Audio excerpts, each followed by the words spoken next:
Aztlan, the place of egrets, supposed to have been the original home of the Aztecs.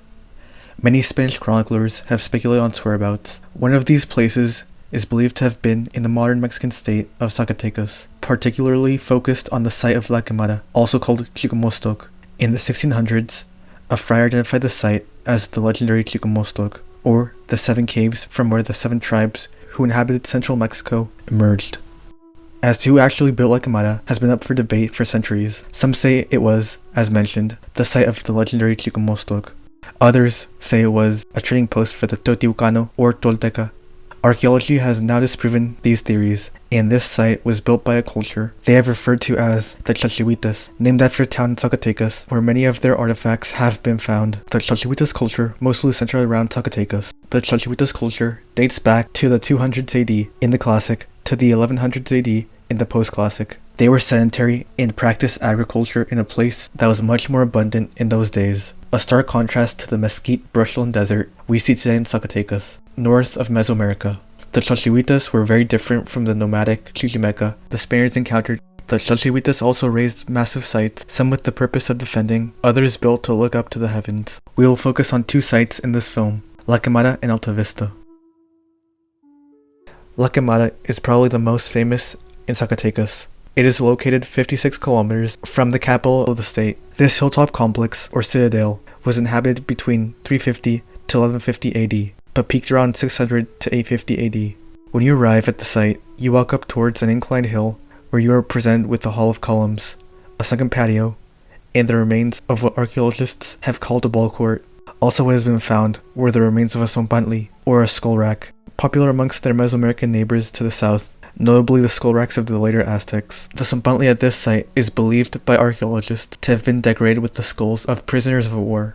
Something else was a sunken patio, a prominent part of many northern Mesoamerican sites.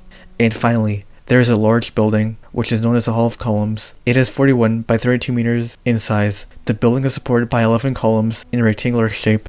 It is not known precisely what occurred in it, but it could have been a meeting hall or a ceremonial place. The columns are believed to have supported a thatched roof. To this day, one can see the remains of red-orange clay that plastered the walls, showing that it was burnt down. Now going right, you're greeted by arguably the most well-known structure at the site, the votive pyramid. It is 10 meters tall. Originally, it had stairs going up to the top that would have led to a small room, but the top and upper middle half have crumbled, leaving only a third of the pyramid with the original stairs. Interestingly, a burial was found underneath the pyramid of a young man who was missing his left foot, a probable relation, according to archaeologists, to a god-like Tezcatlipoca, who also was missing his left foot. Facing the pyramid to its left, there's a stairwell that goes up to what has been termed a citadel on top of the hill, a labyrinth of small buildings where one could see the valley from all sides. The Kashkan, an Utostecan-speaking people, have La Quemada in their mythology. According to them, this place was called Tuitlan, the place of the gods. They say that when the world was submerged underwater, the sun came, he built a mountain, the votive pyramid, and went to the top. There he saw how the world was covered in water. Thus he put a pillar, column of the Hall of Columns, at each of the four corners of the earth, and wove an eye of God, which is a craft made by the native peoples of Mexico. This would be the land where man would live. It's believed the Kashkan saw La Quemada as a representation of this creation myth. As previously mentioned, this place has served as the basis of many myths, owing to the astonishment of finding a site of this magnitude in the middle of the desert. Another site that was important to the Chalchihuites culture, but is less known, is Alta Vista, located on the Tropic of Cancer. This site, in contrast to other Chalchihuites sites, is located on a low ridge. This ceremonial site was built from 450 to 470 AD, with the site as a whole occupied from 100 AD to 800 AD. The population declining due to a drought that plagued the area. Alta Vista seems to have flourished from 450 to 650 AD. As aforementioned, the site of Alta Vista was one of the most important ceremonial sites of these peoples. It has been found that it aligns with the sun, moon, and stars, thus meaning it was used as an observatory. Many of the buildings that remain serving that purpose. The corners of this site face the four cardinal directions. To begin with is a column hall structure. The design of this structure, with 28 columns, was believed to have been a lunar calendar. The remains of a skull temple have been found as well. Dozens of bones were found scattered. most notably skulls with holes to stick cordage through present. This gives us a larger understanding of the rituals these peoples carried out, perhaps hanging bones from the ceilings of ceremonial buildings. The last noble structure of this site is known as the Labyrinth, next to the Hall of Columns. The most important part is a large corridor that faces east towards two hills.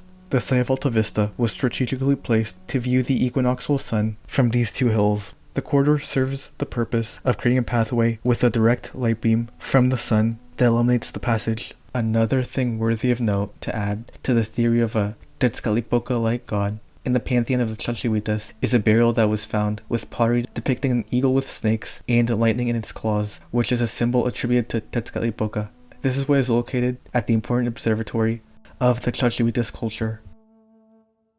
A very important aspect of the Chalchihuites culture that makes them important to the history of Mesoamerica is the role they played as middlemen between Mesoamerica and the Oasis cultures of the US Southwest. The Chalchihuites were on the route between two important cultural areas. This is the main reason they prospered as a culture.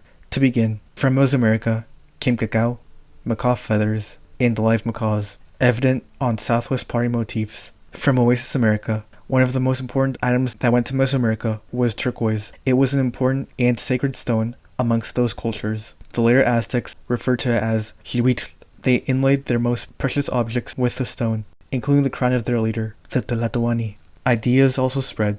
As for the Chalchihuites, there have been many artifacts that have been found that originate from these two cultural areas. With the wealth that flowed through this land, this made the Chalchihuites the envy of others. This is what led to citadel-like structures being built as we see in La Quemada. We see that the Chalchihuites decline gradually when they disappear in the 1100s to 1200s AD. It is not known why this occurred. With the drought we saw that led to the decline of Alta Vista, that may have negatively impacted the area, and may have caused an upheaval of peoples, including the arrival of Uto-Aztecan speakers known as Chichimecas, who were the forefathers of peoples such as the Aztecs. The Chalchihuites probably were invaded and absorbed into the nomadic Chichimeca culture, with some Chalchihuites refugees fleeing to the west to the lands of the Aztlan culture, where many of their motifs have been found. By the time the first Spaniards arrived, no one knew who built the great sites that dotted the landscape, not knowing that a rich and powerful culture built them and lived in prosperity. Perhaps this is the Aztlan the Aztecs mention as their homeland. A story of an old Chalchihuites man telling his Chichimeca grandchildren of how his grandfather lived in a prosperous and fertile land, surrounded by so much water, unlike the dry, arid landscapes they were in. It seemed like an island surrounded by herons. Maybe it was he who inspired a new generation to search for a new Aztlan.